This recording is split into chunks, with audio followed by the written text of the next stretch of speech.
Nor est un faible laid et dégoûtant qui est si dépourvu de talent que chaque école de sa ville l'a expulsé pour être un noob de classe mondiale. Après des années de rejet, ce perdant se tourne vers les montagnes pour vivre la vie d'un vierge socialement inepte. Cependant, lorsqu'il revient dans sa patrie après 14 ans, il découvre que tous ces No-Nut Novembers et cette solitude l'ont transformé en véritable gigachad. Mais avant cela, Nor n'était qu'un petit fermier vivant dans une maison avec sa mère, passant ses journées à s'occuper des animaux de la ferme et à être un bon petit domestique. Cependant, sa mère ne se sent vraiment pas bien et lui dit dans ses derniers mots qu'elle veut qu'il sorte et vive la vie dont il a rêvé. Cette nuit-là, elle décède tristement et il l'enterre juste à côté de son père, mettant des fleurs sur sa tombe et commençant à jouer à Farmville tout seul. Une nuit, il tire un livre d'une haute étagère et se souvient de quand il était petit, quand son père lui lisait le livre, et quand son petit cul naïf rêvait de devenir un aventurier. Des gens qui ont les plus grosses noix de toutes les noix de l'univers, qui affrontent constamment le danger et sont toujours là quand leurs amis ont le plus besoin d'eux. Cette nuit-là, il se souvient des derniers mots de sa mère et décide que ça suffit, et il se prépare à quitter sa petite vie triste le matin pour aller à la capitale devenir aventurier. Avant de partir, son cerveau à faible QI a l'idée de mettre une énorme botte de foin dans l'enclos des animaux en espérant qu'ils la mangeront lentement jusqu'à ce qu'ils reviennent un jour. Il dit adieu sur les tombes de ses parents et se met en route vers la capitale. Il veut immédiatement essayer de trouver la guilde des aventuriers et il la trouve sans problème.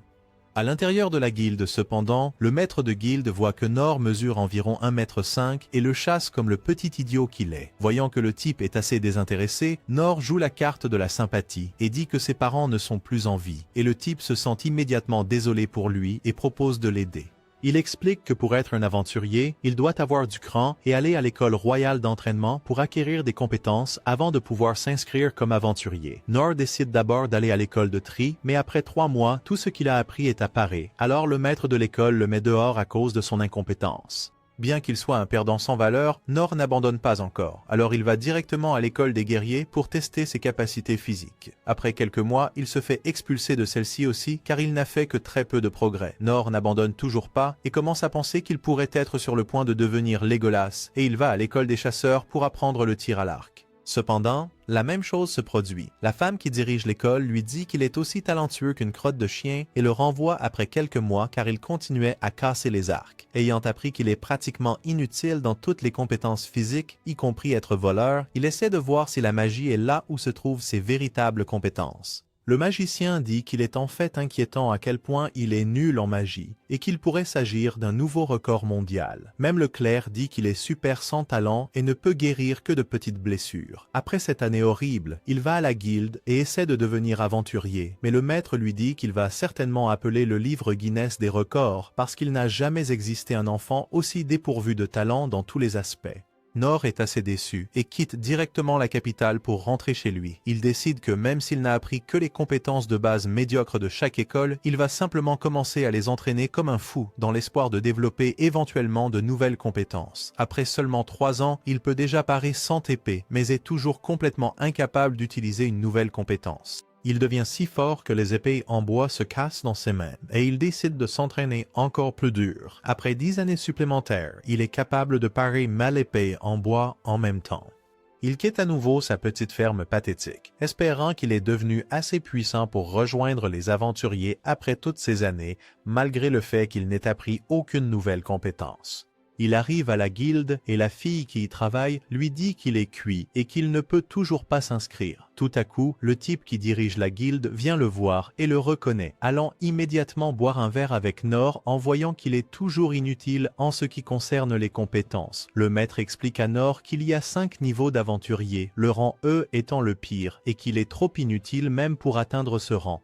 Cependant, le type dit à Nor qu'il existe un rang encore pire que le rang E, si mauvais que même les vrais aventuriers ne le connaissent pas. Il s'appelle le rang F, et c'est pratiquement plus valorisant de ne pas être aventurier du tout que d'être dans un rang aussi nul. Toute personne au rang F ne peut accepter aucune mission cool impliquant du danger ou de la mort, et ne peut accepter que des tâches aléatoires en ville comme nettoyer, porter des choses lourdes et tout ça. À la surprise du maître de guilde, Nor devient absolument fou de l'idée, signe immédiatement sa nouvelle carte d'aventurier et commence à faire ses tâches aléatoires pendant la journée ainsi qu'à s'entraîner au coucher du soleil. Les tâches qu'il effectue impliquent de se déguiser en Gordon Ramsay, de porter des choses lourdes, de nettoyer et de sauver des chats, et il est super content d'être enfin utile aux gens. Un jour, après avoir nettoyé une gouttière pour une vieille dame pour qui il nettoie toujours la gouttière, Nor part pour transporter une lourde charge dans une mine locale. Un jour, tout à coup, Nor entend une fille crier à l'aide, et comme un vrai gigachad, il court directement dans la mine d'où provient le cri. À l'intérieur, il trouve un minotaure massif terrorisant les chevaliers qui font de leur mieux pour protéger la pauvre fille qui pleurait. Les chevaliers se font démolir alors que le Minotaure les réduit en pièces. La pauvre fille regarde dans les yeux du Minotaure, acceptant son sort. Et juste à ce moment-là, Nor prend son courage à deux mains et commence à lui lancer des pierres, attrapant une épée pour utiliser sa seule bonne compétence. Et il commence à parer le Minotaure. Alors que le Minotaure commence à courir vers la fille, Nor met son corps devant elle, parant le Minotaure une dernière fois et brisant l'épée en morceaux. Il se souvient des paroles de son père lorsqu'il lui a dit que les vrais aventuriers mettent toujours leur vie en jeu alors qu'il rassemble toute sa force dans le manche de la lame brisée dans ses mains, réussissant à parer le Minotaure une dernière fois alors que sa hache s'envole de ses mains, tranchant sa grosse tête de vache laide d'un coup net. Après cela, la fille essaie de parler à Nor et il s'en va tout simplement, pensant que son travail est terminé, heureux d'avoir survécu. La fille reste perplexe avec des chevaliers arrivant pour voir si elle va bien. Pendant ce temps, Nor se promène en ville et son idiot pense qu'il a affronté une vache au hasard et ne réalise même pas qu'il a abattu un énorme minotaure, pensant qu'il a encore beaucoup d'entraînement à faire. Après un moment, alors que les soldats examinent le corps laid et pourrissant du minotaure, la fille, Lady Linenburg, est assise, toujours dans la grotte, pensant à comment Nor lui a sauvé la mise. Juste à ce moment-là, une autre fille nommée Inès entre dans la grotte et commence à s'excuser auprès de Lady Linenburg parce qu'elle est sa protectrice et qu'elle a lamentablement échoué dans son travail. Lady Linenburg la rassure que tout va bien parce qu'elle veut devenir aventurière et ce serait assez nul si elle était une aventurière qui ne pouvait pas se protéger toute seule. Quelques heures plus tard, un type à l'air très royal, Rain, parle au chef de la garde du roi de la façon dont le Minotaure est arrivé dans la grotte. Il conclut que le Minotaure est une créature démoniaque et que quelqu'un l'a probablement envoyé là-bas étant donné que le cristal qu'il a laissé tomber était d'une très grande pureté.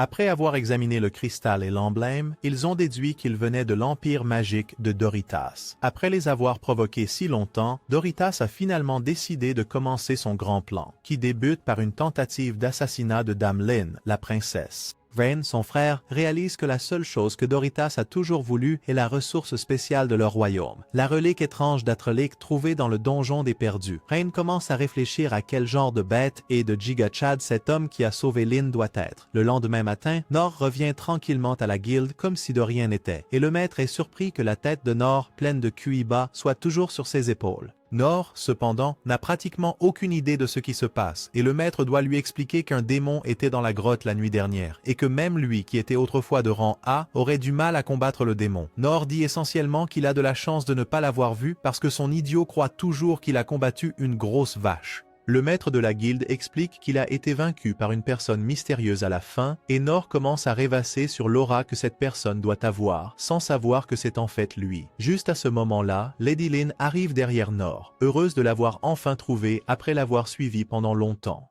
Il s'avère qu'elle a utilisé une sorte de jutsu de traçage sur lui pour pouvoir le trouver. Et avec cette information, Nor conclut que sa classe doit être voleur. Lynn dit qu'elle se spécialise en magie, mais qu'elle est tellement douée dans tout qu'elle a pratiquement un bon niveau de compétence dans toutes les autres classes. Exactement le contraire de Nor, qui est nul dans toutes les classes. Lynn, cependant, ne le sait pas et le traite comme s'il devait être le type le plus puissant de la planète. Les gens autour de lui commencent à faire le lien avec Nor étant celui qui a vaincu le Minotaure. Alors lui et Lynn sortent et utilisent certains des jutsus étranges de Lynn, ce qui fait que les gens autour d'eux ne peuvent ni les voir ni les entendre, ce qui est en gros le jutsu parfait pour un harceleur. Elle s'excuse auprès de lui pour l'avoir suivi et espionné, mais dit qu'elle veut vraiment le remercier de lui avoir sauvé la vie. Nor, cependant, commence à la complimenter à la place, car son humilité naïve et impeccable ne connaît pas de limite. La pauvre Lynn essaie d'insister pour lui donner une sorte de récompense, mais Nor refuse obstinément. Lin insiste, allant même jusqu'à proposer de parler à son père pour lui donner un territoire. Mais Nor ne sait même pas que son père est le roi, alors il refuse encore une fois. Lin commence pratiquement à pleurer comme une folle, disant qu'il doit accepter quelque chose en cadeau de sa part, ce qui déclenche un peu de PTSD de l'époque où Nor était jeune et a été rejeté de l'école de Claire. Alors il finit par accepter de rencontrer son père. Lorsqu'ils atteignent les portes, Nor voit que Lin doit être extrêmement riche à cause de son immense manoir. Même après qu'elle se soit présentée à lui, Nor et son cerveau de la taille d'un pois ne peuvent toujours pas comprendre qu'elle pourrait être de lignée royale et concluent simplement qu'elle doit être l'une des riches aristocrates ou quelque chose comme ça. Inès les salue à mi-chemin de la salle du trône et est très suspicieuse de ce type apparemment aléatoire qui va parler au roi. Cependant, Lin dit que c'est Nor qui l'a sauvée et Inès commence à se détendre un peu plus. Nor, quant à lui, est aussi détendue que possible, pensant qu'elle doit être une simple servante. Juste devant la salle du trône, il tombe sur le roi de l'arrogance, Gilbert, qui pense que sa lance est la plus longue de toute la salle et commence à faire le dur devant Nor. Inès lui dit de reculer, mais l'invite à se joindre à eux, craignant que Nor ne fasse quelque chose de suspect soit à la princesse, soit au roi, sans se rendre compte qu'il n'est pas plus intelligent qu'un moustique et qu'il n'a toujours pas compris qu'il s'agit de la famille royale. Alors qu'ils entrent dans la salle du trône, le roi parle à son fils, Reine, de la façon dont il a prédit que Doritas frapperait inévitablement parce qu'il a refusé de leur donner le contrôle de leur donjon des perdus, et le roi Doritas a perdu son sang-froid et a juré qu'il aurait sa stupide vengeance. Une fois devant le roi, tout le monde tombe à genoux sauf un seul Giga-Chad qui reste debout, disant même que son moi paysan ne connaît aucune manière et qu'il est probable qu'il fasse quelque chose de considéré comme offensant. Le roi commence à rire de manière incontrôlable et dit que tout est cool, après quoi il se serre la main, ce qui augmente à lui seul la testostérone dans la pièce de 200%. Il commence à le remercier d'avoir sauvé sa fille et dit qu'il doit accepter un cadeau. Comme d'habitude, Nor refuse catégoriquement tout cadeau, disant qu'il n'a besoin ni de terre, ni de trésors, ni de quoi que ce soit de ce genre. Reine n'en revient pas que le roi offre la moitié de son royaume à cet incel, mais le roi voit quelque chose de très intéressant en Nor. Le roi va derrière le trône, sort une épée noire massive et la donne à Nor. Reine commence à paniquer, disant qu'une relique aussi importante ne doit pas aller entre des mains aussi sales que celles de Nor. Le roi dit que tout est Gucci et donne l'épée à Nor, qui commence immédiatement à jacasser qu'il ne peut pas l'accepter si elle est vraiment chère et précieuse, comme le vrai paysan d'esprit pauvre qu'il est. Heureusement, le roi le connaît bien, et il commence à raconter une histoire sur le fait que c'est juste une épée quelconque qu'il a trouvée au hasard lors d'un de ses voyages. Ce n'est qu'à ce moment-là que ce ver sans concept de valeur personnelle accepte enfin le cadeau. Il donne un coup d'épée d'une seule main et crée une énorme rafale de vent qui se répand dans toute la pièce. Le roi commence alors à rire de sa force et lui confie la tâche d'entraîner Lin à devenir forte sans se rendre compte que Nor est un type qui n'a tout simplement aucune idée de sa véritable force. Nor dit qu'elle devrait simplement décider par elle-même et quitte enfin la salle du trône, laissant tout le monde dans un état de pur choc. Alors qu'il descend le couloir vers les portes, ses yeux se fixent sur l'épée. Soudain, il se rend compte qu'il est un idiot irréparable et bourreau de travail en réalisant que l'épée a la largeur parfaite pour nettoyer les gouttières. Anise arrête cette session de réflexion méga bizarre et elle s'agenouille devant lui, s'excusant de ne pas s'être comportée correctement avec lui même si son acte stupide est celui qui a sauvé la princesse. Il réalise enfin qu'elle n'est pas une servante mais est en fait la vice-capitaine du corps des guerriers et est également connue sous le nom de bouclier divin. Comme une vraie enfant de 5 ans, Nor commence seulement maintenant à être impressionnée par elle parce qu'elle a révélé avoir un surnom cool. Anise dit qu'elle est celle qui est censée protéger Len, et étant donné que c'est son existence inutile qui l'a protégé en premier lieu, elle le protégera aussi.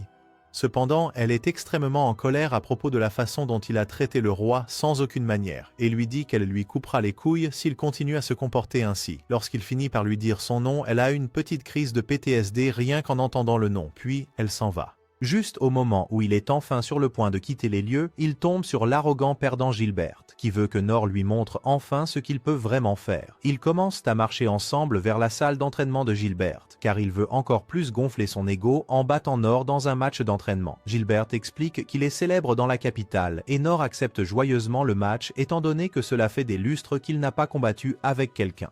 Ils entrent dans le ring, Gilbert avec une énorme lance en bois et Nor avec son épée en bois.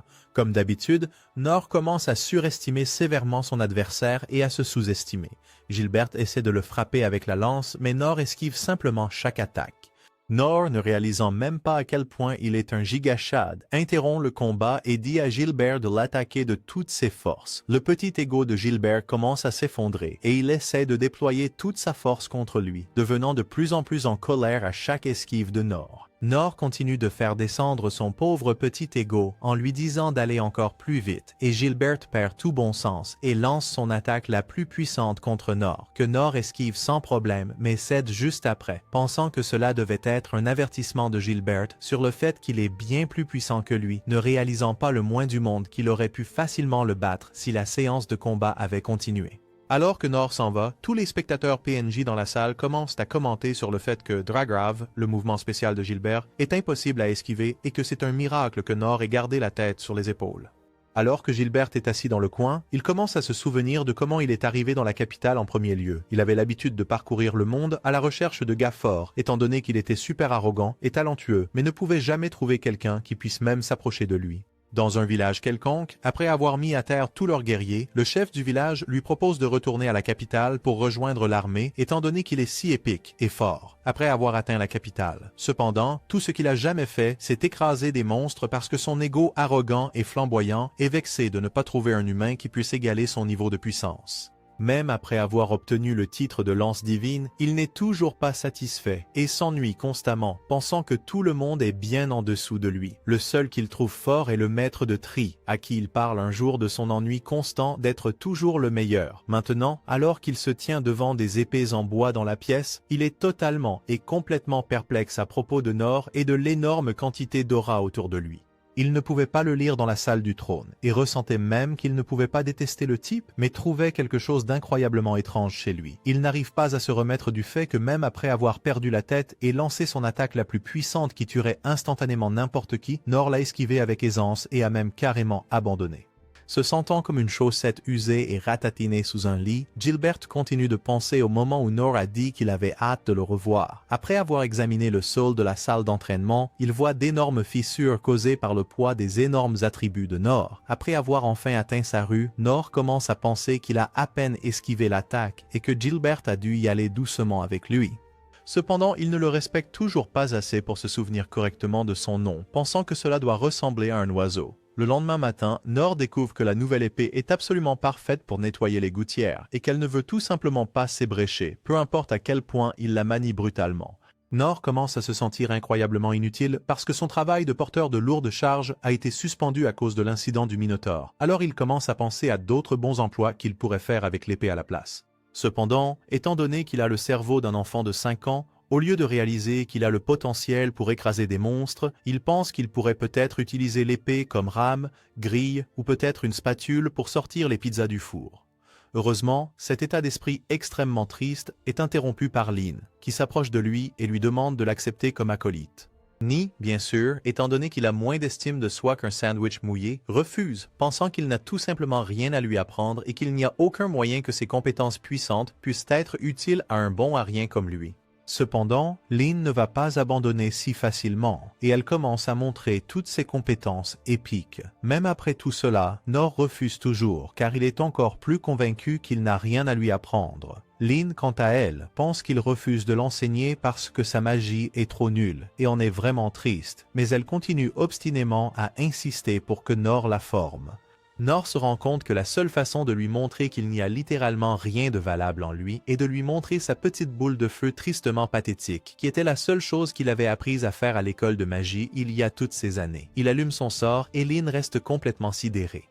Elle se souvient avoir parlé à Oaken, le vieux type à l'air de sorcier en charge de l'école de magie, et comment il lui avait dit que même une compétence merdique comme une petite flamme pouvait être entraînée à grandir, mais que les seuls idiots avec assez de temps à perdre pour ça sont des vieux types comme lui. Lynn pense à comment elle n'a jamais réussi à faire grandir sa petite flamme, peu importe à quel point elle a essayé. Cependant, en regardant la petite flamme de Nor, elle réalisa qu'elle était en fait beaucoup plus grande que la moyenne et que Nor avait réussi à entraîner sa petite flamme à un tel point qu'elle était simplement devenue massive.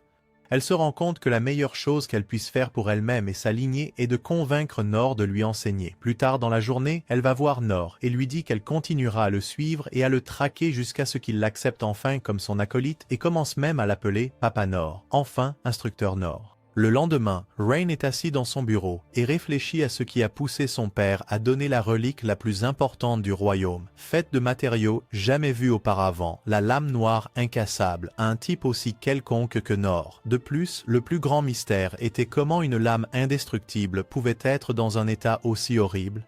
Pendant ce temps, Nor et Lynn se détendent en ville, prenant un encas chez un vendeur ambulant, et Nor lui dit qu'après cela, ils iront à la guilde pour obtenir une quête. Lorsqu'ils arrivent à la guilde, le maître de la guilde n'en croit pas ses yeux en voyant qu'un perdant aussi énorme que Nor traîne avec la princesse. Nor essaie d'expliquer mais est un peu à court de mots, alors le maître de guilde passe à leur donner une nouvelle quête pour sortir de cette situation. Étant donné que Lynn est de rang B, ils peuvent partir ensemble en groupe pour aller botter des gobelins. En entendant cela, Nor, avide de combat, perd complètement son, mais étant donné qu'il est le détenteur du record du monde Guinness de la personne la plus morale de tous les temps, il commence à se sentir coupable d'utiliser son rang. Il commence à se sentir mal, mais réalise rapidement que fumer des gobelins est plus important que de se sentir mal, et quitte la guilde immédiatement après que le maître de guilde ait expliqué où ils doivent aller et qu'ils doivent obtenir les oreilles de gobelins comme preuve pour ne pas pouvoir obtenir le gros cash à leur retour. Lorsqu'ils atteignent la forêt des bêtes, ils trouvent beaucoup de forêts et presque pas de bêtes.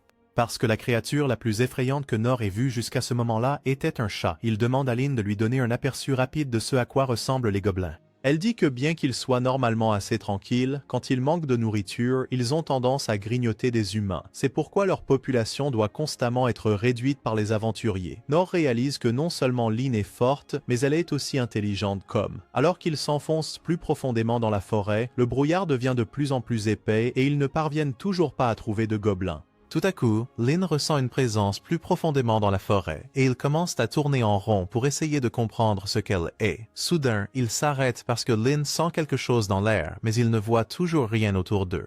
C'est alors qu'il voit la moitié d'un gobelin suspendu en l'air, et Lynn décide de lancer un sort de révélation qui dévoile un gobelin massif de 12 pieds en train de manger un plus petit gobelin. Lynn essaie de dire à Nor que c'est un gobelin spécial super rare qui est créé artificiellement appelé l'empereur gobelin, mais l'être profondément idiot qu'est Nor conclut que cela doit être à quoi ressemble un gobelin ordinaire puisqu'il ne les avait jamais vus auparavant et se prépare au combat. Le gobelin attrape un arbre entier et commence à rugir et à les combattre, et pendant que cela se passe, la pauvre Lynn est terrifiée et reste complètement figée. Nor conclut que même si les aventuriers disent généralement que les gobelins sont les losers de l'univers des monstres, Lynn doit encore être assez inexpérimentée et sans même le savoir, la sort de son état de terreur en disant que ce monstre énorme et dégoûtant n'est qu'un gobelin et qu'il n'y a pas de temps pour avoir peur. Lynn se réveille de sa transe et ils commencent à combattre cette énorme masse de viande verte. Elle commence à penser que Nor devait avoir prévu cela et que c'est exactement pour cette raison qu'il a accepté cette quête, voulant éliminer cette aberration de la nature une fois pour toutes. Nor commence à parer toutes les attaques du gobelin et Lynn le soutient avec toutes sortes de magie. Le gobelin, cependant, est un maître de l'esquive et évite chaque attaque tout en leur lançant des troncs d'arbres entiers. Une fois qu'ils parviennent enfin à l'égratigner, il active carrément le mode triche et commence à se soigner immédiatement, ce que Lynn conclut être dû au gros joyau sur son front. Le vilain gobelin continue de tester Nor pour voir combien il peut parer en même temps et ils parviennent finalement à élaborer un plan. Nor demande à Lynn de lancer un sort de vent massif sur son dos pour qu'il puisse voler vers le gobelin à une vitesse supersonique et le frapper en plein dans la tête. Nor traverse directement la barrage inébranlable de troncs d'arbres du gobelin et brise net le joyau sur sa tête. Le gobelin devient Ooga Booga et commence à lancer des troncs comme un idiot. Et Nor se sent désolé pour lui et demande à Lynn de l'éliminer de manière indolore. Son idiot hâte pense que cela signifie le brûler comme un steak T-bone, ce qu'elle fait et il quitte rapidement la forêt. Pendant ce temps, la nouvelle de l'empereur gobelin est déjà parvenue au palais, et Rain est dans son quartier général, agissant de manière mystérieuse, essayant de comprendre quel genre de choses étranges se passent ici et pourquoi une bande de monstres contrôlés par des pierres de mana massive apparaissent partout. Il croit toujours que c'est l'œuvre de l'Empire magique. Cependant, le chef de l'école des voleurs lui dit qu'il s'agit probablement du cœur démoniaque de la sainte théocratie de Mithra, ce qui signifie que l'Empire magique rassemble rapidement des alliés qui sont plus qu'enclins à tourner leur dos hypocrite au royaume de Clays. Après un voyage d'1 million de pas, Nor et Lan arrivent enfin aux guildes pour réclamer leur récompense, et le maître de la guilde commence à se sentir comme un parent fier voyant leur enfant stupide réussir enfin dans la vie, voyant Nor battre enfin les fesses d'un gobelin.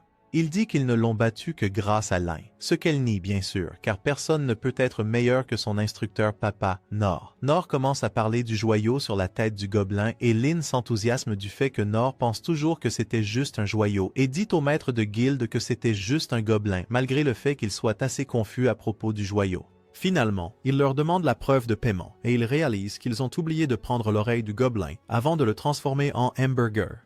Ce soir-là, Rain est dans son quartier général en train de regarder tous les rapports d'activités bizarres se déroulant dans le royaume, et il découvre qu'il y a tout un tas de gens qui s'occupent des problèmes de monstres étranges. Il ordonne à l'ordre des voleurs d'envoyer plusieurs équipes de recherche sur place pour obtenir plus d'informations sur ce qui se passe.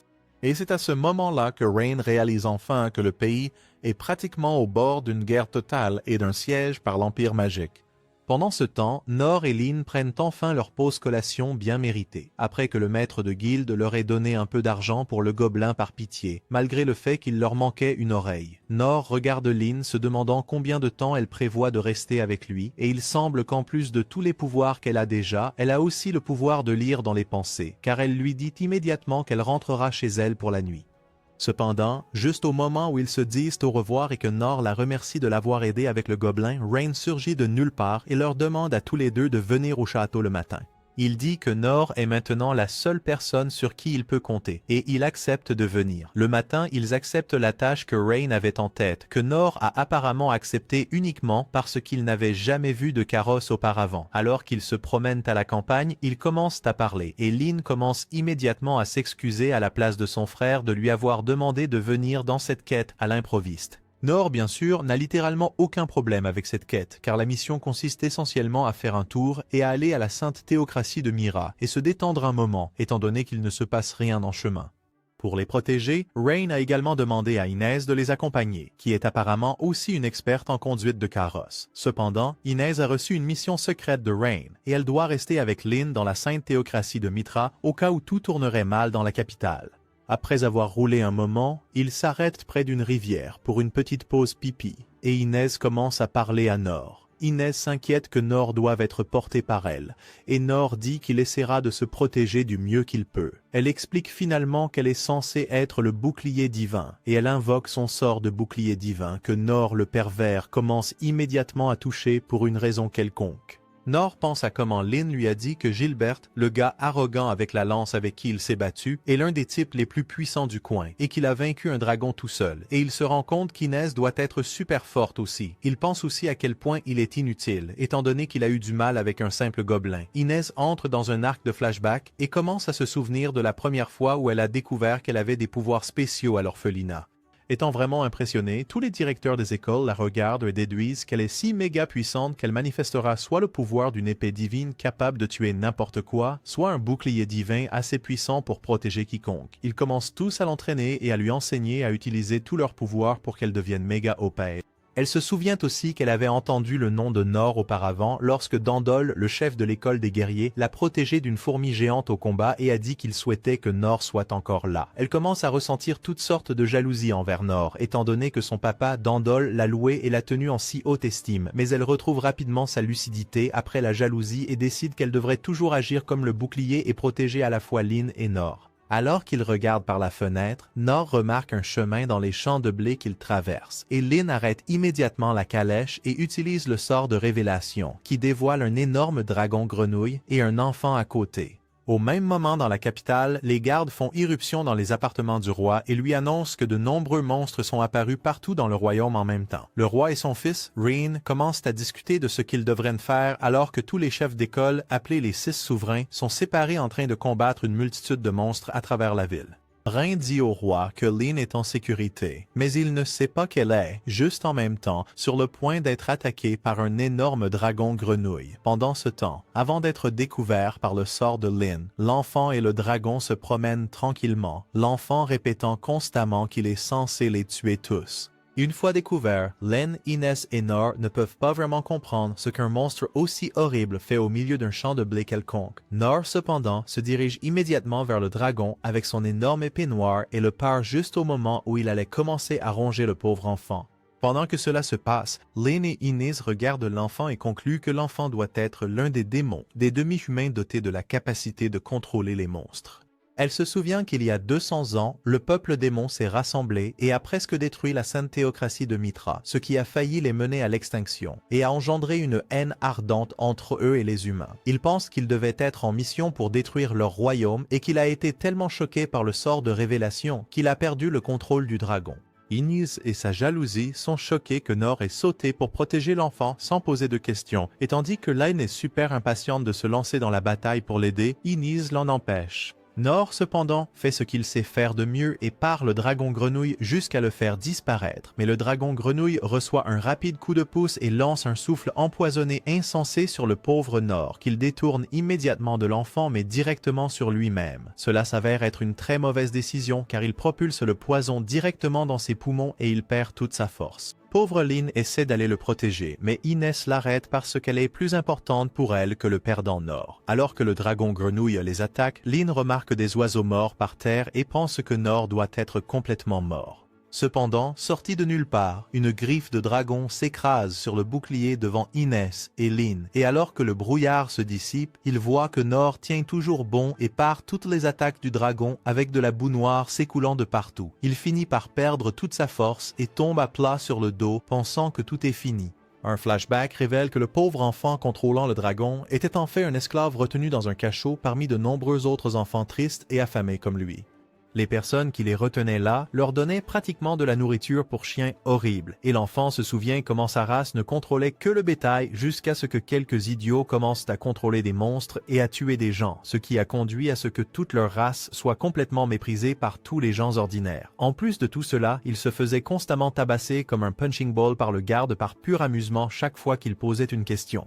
En plus de tout cela, il pouvait lire les pensées des gens, et tout le monde le détestait absolument. Malgré toutes ces mauvaises choses qui lui arrivaient constamment, il n'a jamais souhaité que quelque chose de mal arrive à qui que ce soit parce que c'est juste le genre de bon gars qu'il est. Un jour, le garde dégoûtant et laid lui donne la tâche d'emmener le dragon grenouille dans la capitale, promettant que cela aidera tous les siens dans tout le pays. En plus de cela, il promet même que cela conduirait à ce qu'il soit nourri, pris en charge, et qu'il ne soit pas battu comme un vieux tapis chaque jour. Cependant, si tu refusais, tous les tourments qu'il a subis empireraient. Il accepte, et il est révélé qu'au moment où il a perdu le contrôle du monstre après que Len ait utilisé son sort de révélation, il a souhaité être désanimé et espérer renaître dans une nouvelle vie sans tourment, et où il pourrait manger de la bouffe. C'est à ce moment précis que l'incarnation même d'un bon gars, Nor, est apparue et a commencé à le protéger. Quand la grenouille crache du poison, Nor non seulement se place devant le garçon pour encaisser la plupart du coup, mais il utilise aussi son sort de faible talon pour s'assurer que le garçon va bien. Alors que Nor est allongé sur le dos, sur le point de perdre connaissance, il se souvient du temps après la mort de ses parents, où il devait s'occuper de lui-même.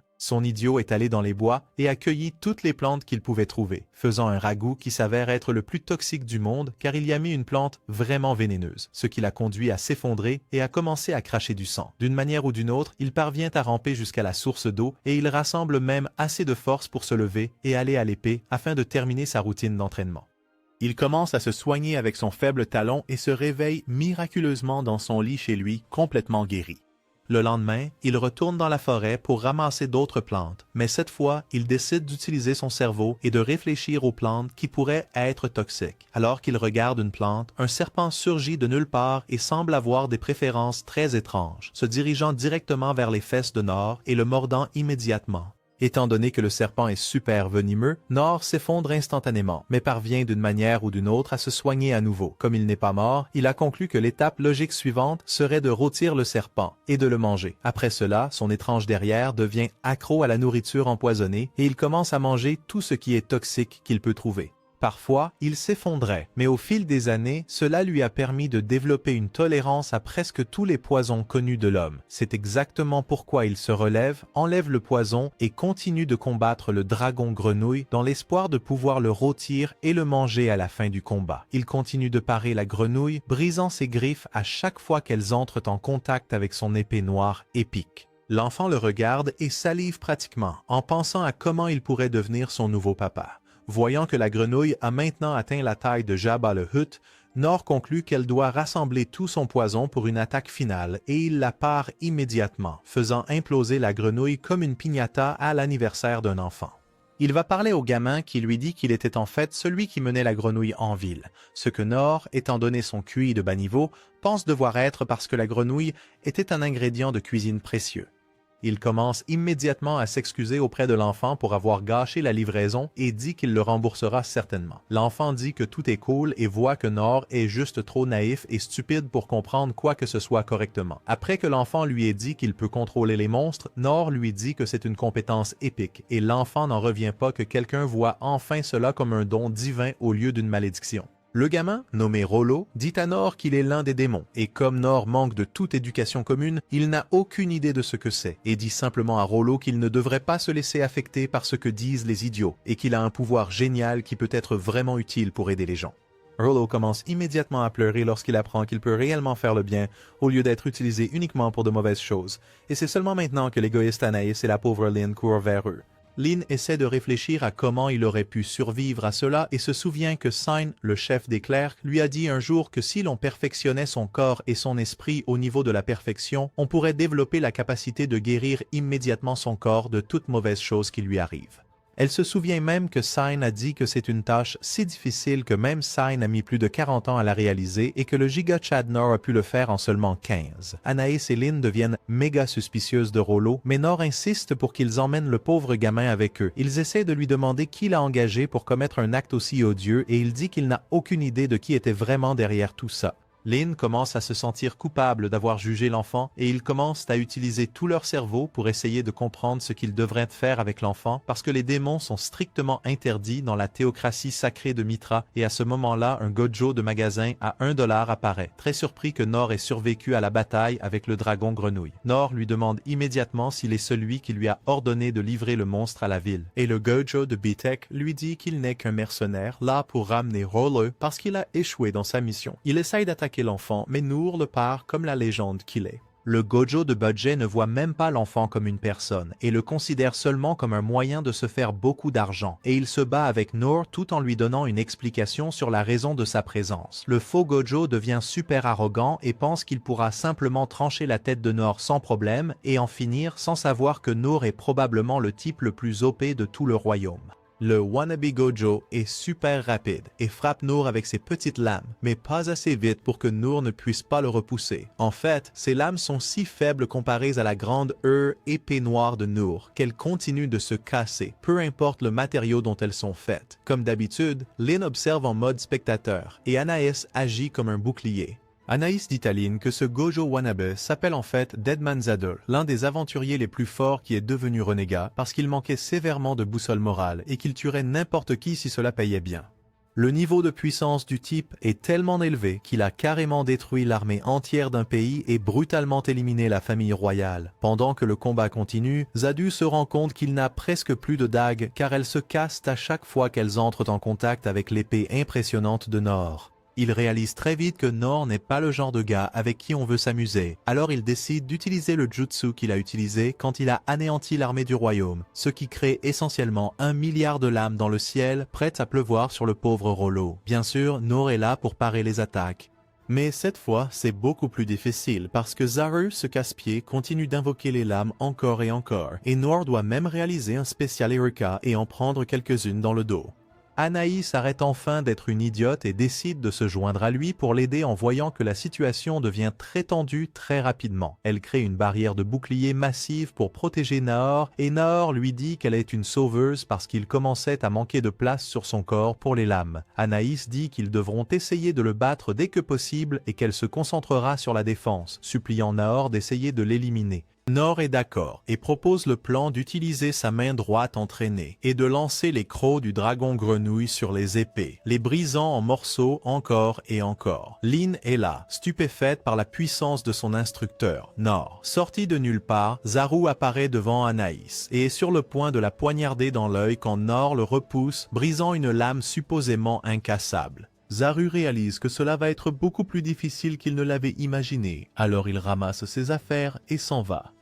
Mais pas avant de les attaquer une dernière fois et de leur dire qu'il y aura une célébration dans la capitale, impliquant qu'une tonne de monstres que l'Empire magique avait engendrés a dû faire un assez bon travail en causant beaucoup de problèmes. En partant, ils décident de retourner à la capitale au lieu de la sainte théocratie de Mithra. Juste au moment où Rollo entend cela, il commence à trembler parce qu'il a entendu que le plus grand dragon de tous se dirige droit vers la capitale pour semer le chaos. Anaïs n'a absolument aucune personnalité propre et ne peut faire que ce qu'on lui ordonne de faire, mais Lynn parvient à la persuader d'abandonner la mission et de retourner à la capitale pour essayer de protéger les gens du désastre qui est sur le point de se produire. Ils décident également d'emmener Rollo pour la mission parce qu'ils croient que celui qui amène les monstres doit aussi être un démon, donc ils pensent qu'il peut être utile d'une manière ou d'une autre. Pendant ce temps, Noor, affamé, est très triste de ne pas avoir réussi à croquer la grenouille empoisonnée. Et Lynn pense à quel point Noor est un type au grand cœur tandis qu'elle et Anaïs se comportaient comme des garces froides et sans cœur. Pendant que tout cela se passe, Rain continue d'enquêter sur ce qui se passe en ville et l'un des soldats dit que pratiquement tous les monstres ont été vaincus et que les gens ont été évacués. Mais Rain est assez inquiet que l'ennemi frappe fort maintenant que leurs forces sont dispersées dans tout le royaume. En regardant le ciel, Rain remarque quelque chose de très suspect et lance un sort de révélation, dévoilant un dragon si massif qu'il détruirait toute la ville s'il devait simplement atterrir dessus, connu sous le nom de Dragon Ominous de la Calamité.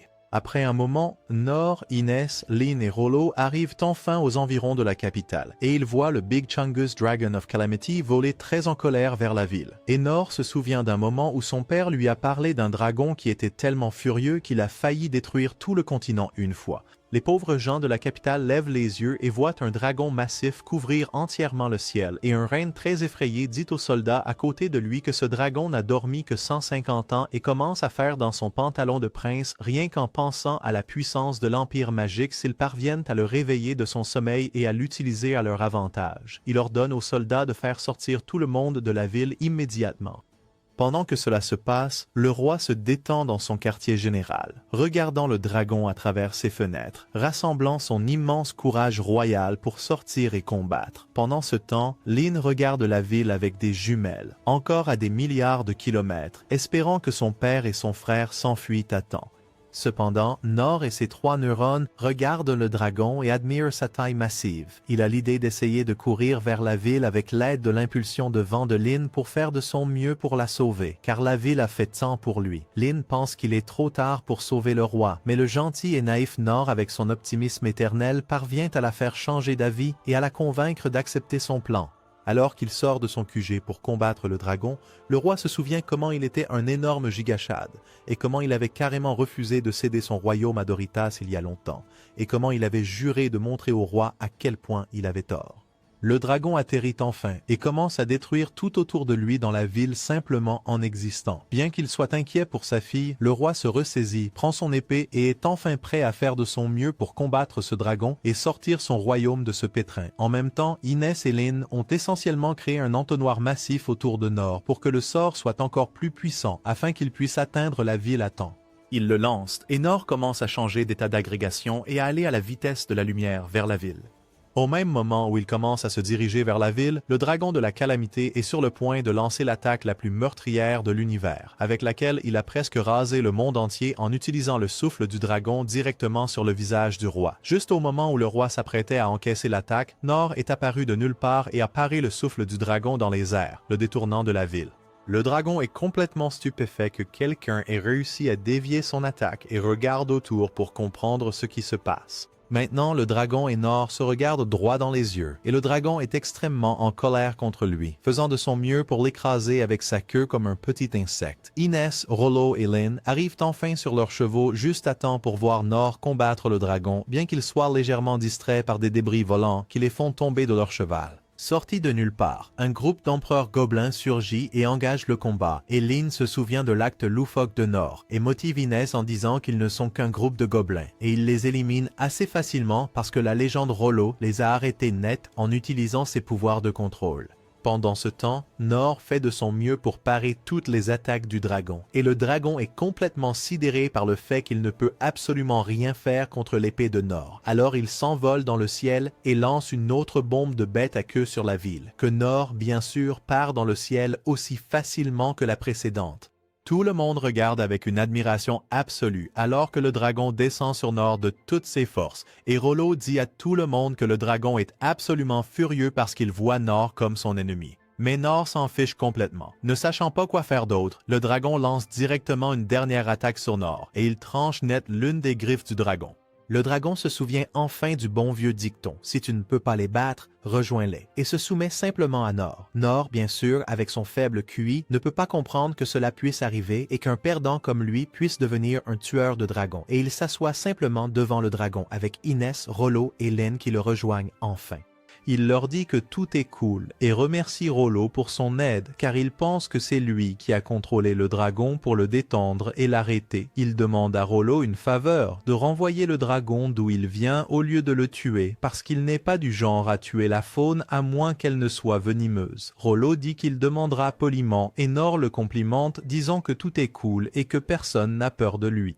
Rollo s'approche du dragon et lui demande de retourner, mais le dragon dit qu'il n'écoutera que ce que maître Papa Nor lui dit de faire. Alors il dit à Rollo de dire au dragon de s'envoler et de ne plus jamais blesser d'humain. Le dragon accepte, rugit et s'envole tout droit sans poser de questions. De nulle part, un énorme rayon laser abat le dragon en un rien de temps. Il s'avère que Derridas attendait à l'extérieur de la ville dans sa petite armure dorée brillante, avec une armée massive et ses lasers magiques technologiques qui attendaient juste que le dragon termine le travail, et pensant que le dragon avait détruit tout le royaume, l'a abattu pour ne pas avoir à s'en occuper plus tard. Il dit que c'était un dompteur de bêtes bien connu qui les a aidés à apprivoiser le dragon et à plier sa volonté à la leur. Il se souvient de la façon dont il planifiait toute l'affaire dans sa salle du trône et comment l'un de ses meilleurs soldats s'est rebellé contre lui et a dit que ce n'était pas une idée sage d'attaquer un royaume aussi immense que le royaume des Clays, et Derridas lui donne promptement un coup de pied au visage en guise de punition pour avoir même pensé à une telle idée. Inès, Nor, Lynn et Rollo se dirigent vers le dragon et ils le voient presque mort allongé sur le sol. Sur une falaise voisine, ils voient 1 million de soldats de l'Empire magique prêts à lancer leur attaque. Au même moment, le roi Derridas les observe avec ses jumelles magiques et dit que le temps des légendes est révolu et que le temps des lâches absolus comme lui est sur le point de commencer. Après cela, il ordonne à ses soldats de tirer le canon Brionac sur eux pour les anéantir en 1 seconde, pensant que même Inès, le bouclier divin, ne pourra pas bloquer une arme aussi puissante. Cependant, ce qu'il ne sait pas, c'est que là, sur la colline, se trouve aussi Nor, le type le plus OP de la planète, et il dévie le rayon laser sans aucun problème. Voyant que le rayon laser n'a absolument rien fait, il lance quelques mini-rayons supplémentaires sur eux qu'Inès parvient à bloquer complètement avec son bouclier divin.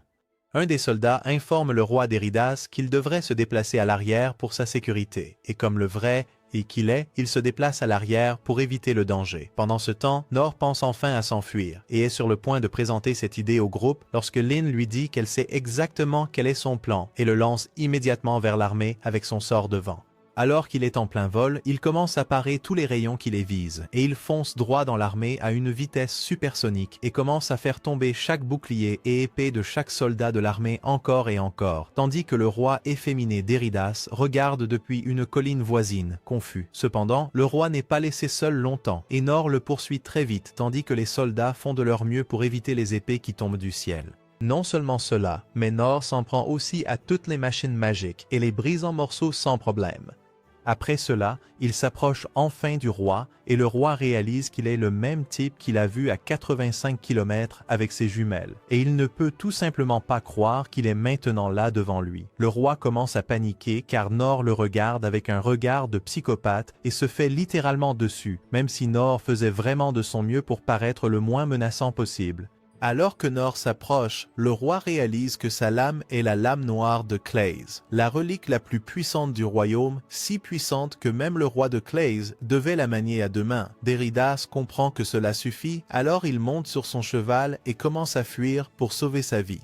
Alors que le roi commence à s'enfuir, Nor fait de son mieux pour rester debout mais a complètement épuisé son énergie et crache même un peu de liquide rouge. À ce moment précis, Gilbert et tous les 6 souverains apparaissent et commencent à l'aider, écrasant les soldats autour de lui. Le principal épéiste, Sig, apparaît et commence à frapper les soldats, mais ne reconnaît pas le pauvre vieux Nor, même si ce dernier, en revanche, salive en voyant à quel point il est un épéiste incroyable. En même temps, le vieux magicien, Oken et le clerc, Seng, s'occupent des ennemis avec leurs propres méthodes magiques étranges. Ils piègent un grand nombre de soldats pour obtenir plus d'informations.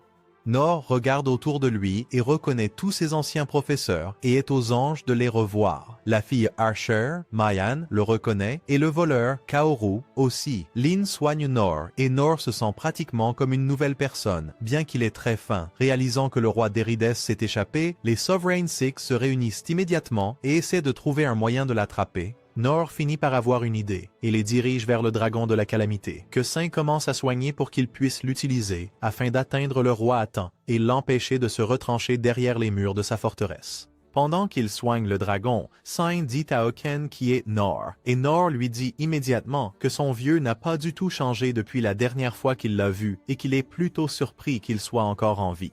Rollo commence à parler au dragon, et il conclut qu'il est super en colère et veut se venger de l'idiot de roi et de tout l'empire magique. Ils sautent tous sur le dos du dragon et partent rattraper le roi Froussard. Bien que Nor soit sur le point de se faire dessus car il a une peur bleue des hauteurs, Kaoru accepte aussi de les accompagner pour dissimuler les énormes ailes du dragon, alors qu'il vole vers l'empire magique. À ce moment-là, le roi Clès et Reine arrivent également, et Inès commence à s'excuser auprès de lui comme une folle pour avoir désobéi à ses ordres. Reine lui dit en gros que tout va bien, car ses ordres étaient stupides de toute façon. D'un autre côté, Nor rassure le roi qu'ils iront bien et ils s'envolent sur le dragon. Après cela, Sig et le maître guerrier Dundark discutent de s'ils auraient dû dire quelque chose à Nor et pourquoi ils ne l'ont pas vu depuis longtemps. Car Sig dit que Nor n'avait même pas besoin d'eux après tout ce temps et que pendant qu'ils étaient occupés à être de petits idiots prétentieux, Nor a réussi à s'élever bien mieux qu'il n'aurait jamais pu le faire. Pendant ce temps, le groupe sur le dragon se demande si le roi a pu atteindre la ville maintenant et à ce moment-là, ils le voient approcher des défenses de la tour de son empire. En réfléchissant à ce qu'ils doivent faire, ils se rendent compte que le mieux pour eux est de laisser Inès détruire complètement toute la zone, car elle pourrait facilement être utilisée comme voie d'évasion, ce qu'elle fait immédiatement. Et pendant qu'elle fait cela, Lin pense que les choses doivent devenir vraiment sérieuses, puisque Nor est assis en silence complet, mais elle n'a aucune idée qu'il est en fait évanoui de peur de voler. Le roi d'Erides atteint enfin sa salle du trône et commence à parler à ses subordonnés de ce qu'ils devraient faire. Et à ce moment-là, il voit le dragon de la calamité se diriger droit vers sa salle du trône. Et il se fait immédiatement dessus pour que le pipi d'avant ait de la compagnie, réalisant qu'ils ont dû le ressusciter d'une manière ou d'une autre. Même ainsi, il réalise que quelqu'un doit probablement contrôler le dragon et soupçonne immédiatement que cela pourrait être ces satanés démons. Alors il demande à ses subordonnés où pourrait être le gars qui a aidé à apprivoiser le dragon au départ et ils lui disent qu'il a malheureusement quitté la conversation. Étant donné que le roi est super énervé et qu'il ne peut vraiment rien faire, le loser qu'il est, il commence juste à frapper ses subordonnés par pure incompétence. Il dit au même type qu'il a déjà frappé au visage de penser à un plan et ordonne aux autres de mettre en marche une nouvelle arme en phase de test pour essayer d'écraser le dragon, même s'il y a une forte possibilité que l'arme finisse par détruire la moitié de leur capitale. Il vise le dragon avec le canon, tirant toute l'énergie de la ville entière dans l'arme, et il la tire vers le dragon. Le roi frôle la crise cardiaque en voyant que Nor a facilement paré cette attaque. Et pour que la situation soit encore meilleure, le rayon laser était réglé pour cibler le mana, ce qui signifie qu'il a fini par viser toutes les chaudières à mana de la ville, détruisant toutes ses usines de mana, laissant le roi tout seul avec tous ses subordonnés s'enfuyant et le laissant seul pour gérer cette horrible situation dans laquelle il s'est mis, lui et tout le royaume.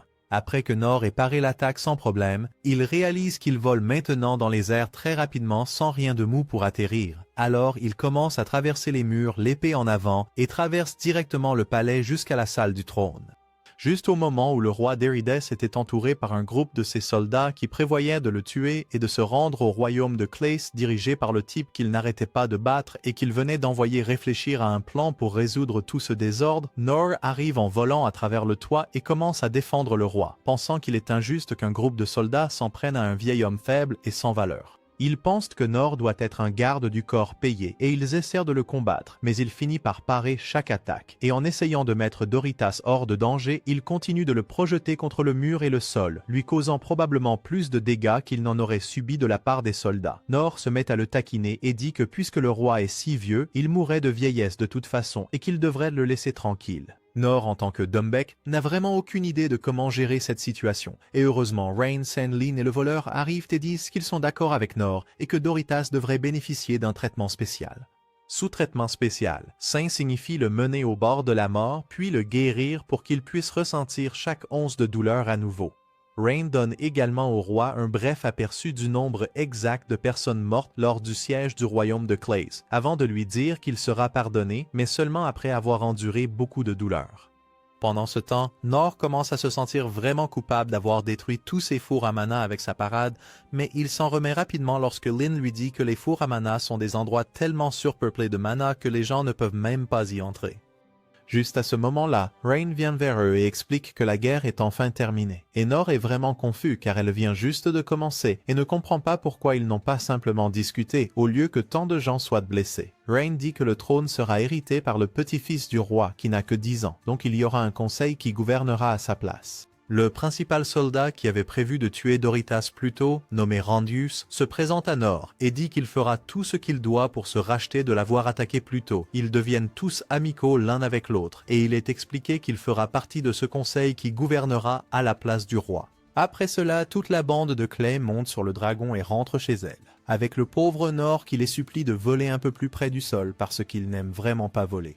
Très vite, ils arrivent chez eux et Rain et Nor vont immédiatement parler au roi. Le roi commence à s'excuser énormément d'avoir fait faire toutes les négociations à son pauvre fils, Rain, et commence à remercier Nor énormément pour leur avoir sauvé la mise au combat. Nor, comme toujours, est l'incarnation absolue de l'humilité, refusant toute récompense. Le roi lui dit que cela donnerait simplement un mauvais exemple s'il n'était pas récompensé à nouveau. Alors Nor prouve une fois de plus à quel point il est incroyablement bon cœur. Et la seule chose qu'il demande, c'est que Rollo soit accepté dans le royaume, placé dans une bonne maison, une bonne famille, et pris en charge comme le vrai G qu'il est. Le roi se rend compte que cela va probablement les mettre dans une relation vraiment merdique avec la sainte théocratie de Mithra. Mais il n'est pas vraiment trop secoué par cela, étant donné qu'il est très probable que Mithra ait de toute façon pris parti pour l'Empire magique. Cette nuit-là, Rollo se réveille dans son nouveau berceau magnifique et va dîner puisqu'il vit maintenant avec Anaïs. Il fixe la nourriture d'un air vide pendant un moment et quand Anaïs lui dit qu'il peut commencer à manger, il se met à pleurer, car l'un de ses plus grands souhaits était de manger de la nourriture de Boston, ce qu'il fait en attrapant absolument tout sur la table et en le fourrant dans sa petite bouche tout en pleurant encore. Le lendemain matin, Nor retourne enfin à la guilde pour aider à nettoyer tous les débris et il ramasse le panneau de la guilde,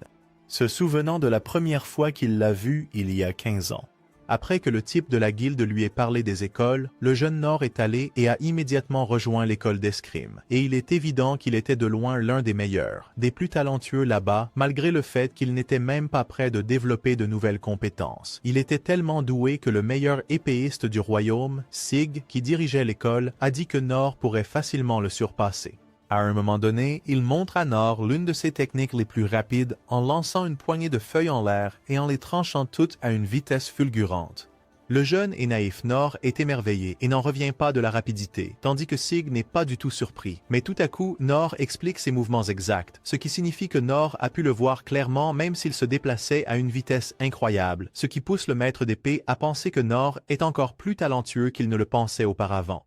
Après 3 mois, cependant, il est complètement perplexe, car Nor n'a toujours pas développé de nouvelles compétences autres que la parade. Et, même s'il voit un potentiel incroyable en Nor, il doit le laisser partir car il ne peut tout simplement pas rester plus longtemps sans avoir appris de nouvelles compétences. Mais il est sûr qu'il réussira dans une autre école. Après cela, le pauvre Nour rejoint la guilde des guerriers. Là, il commence à devenir un peu plus fort avec l'entraînement.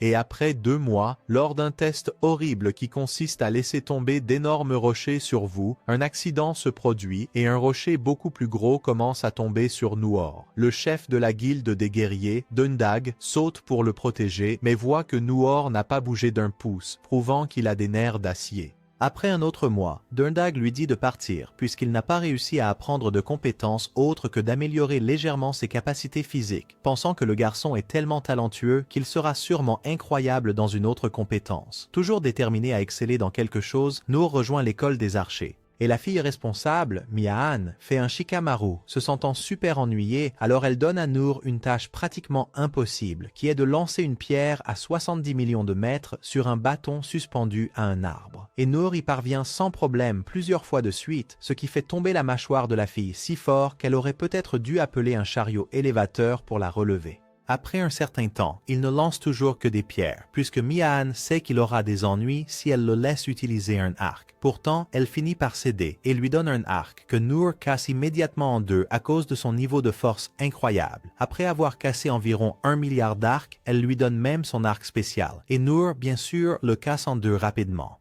Après environ 2 mois d'entraînement, il lance toujours des pierres sur le même bouclier qui a maintenant un trou béant au milieu. Et il dit même à Mian qu'il est devenu si bon à lancer des pierres en éliminant des oiseaux arc-en-ciel très spéciaux. Et la fille est de nouveau stupéfaite, sachant que ces oiseaux sont si rapides qu'un archer expérimenté aurait du mal avec eux.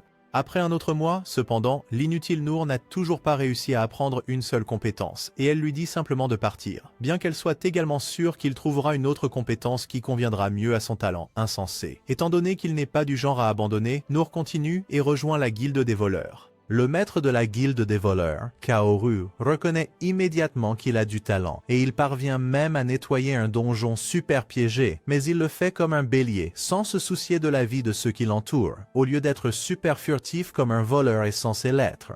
Après cela, il impressionne Kaoru, mais se fait aussi expulser. Noor essaie de devenir mage, mais est si inutile qu'il ne peut créer qu'une petite flamme minuscule. Oken lui dit en quelque sorte qu'il est super inutile, mais est absolument abasourdi, éberlué lorsqu'il voit que Noor manie 2 petites flammes, une compétence si difficile à apprendre qu'il a fallu des années à Oken pour l'acquérir. Cependant, il ne peut toujours produire qu'une petite flamme, donc il se fait expulser de cette école aussi. Finalement, la seule option qui lui reste est de devenir clerc. Alors il essaie de postuler à l'école des clercs. Mais le type le rejette carrément. Noor, cependant, n'est pas prêt à abandonner sa dernière chance de devenir aventurier. Alors il attend dans la neige jusqu'à ce que Saint l'accepte comme élève. Après un moment, Saint voit que le pauvre vieux Noor s'est effondré à l'entrée à cause du froid et du manque de nourriture, et il finit par l'accepter à l'école. Cependant, après un certain temps, rien de vraiment utile ne se passe, et la seule chose que Noor peut faire est de lancer un simple sort de guérison mineure. Donc il finit par être expulsé de cette école aussi, avec tous ses rêves brisés en une milliseconde. Après son départ, les 6 souverains se réunissent et parlent de combien ils sont tous des idiots monumentaux. Au lieu de le chasser, ils auraient dû tous se rassembler et entraîner Noor. Ils conviennent que ce type est tellement incroyablement talentueux qu'il serait dommage de laisser de tels talents insensés passer inaperçus et non formés. Cependant, ils trouvent assez étrange qu'il n'ait toujours pas pu développer de compétences significatives, mais ils conviennent qu'ils doivent absolument le retrouver et le ramener à la capitale pour le former ensemble. Noor sort enfin de son arc de flashback, entre dans la guilde complètement en ruine et commence à aider le maître de guilde à nettoyer. Il est heureux que Noor soit toujours en vie parce qu'il pense toujours qu'il est super faible. Le maître de guilde lui donne immédiatement une nouvelle tâche de rang F pour nettoyer tous les débris, et Noor accepte avec joie parce qu'il aime apparemment faire les tâches de plus bas niveau, car il ne se considère toujours pas vraiment comme fort.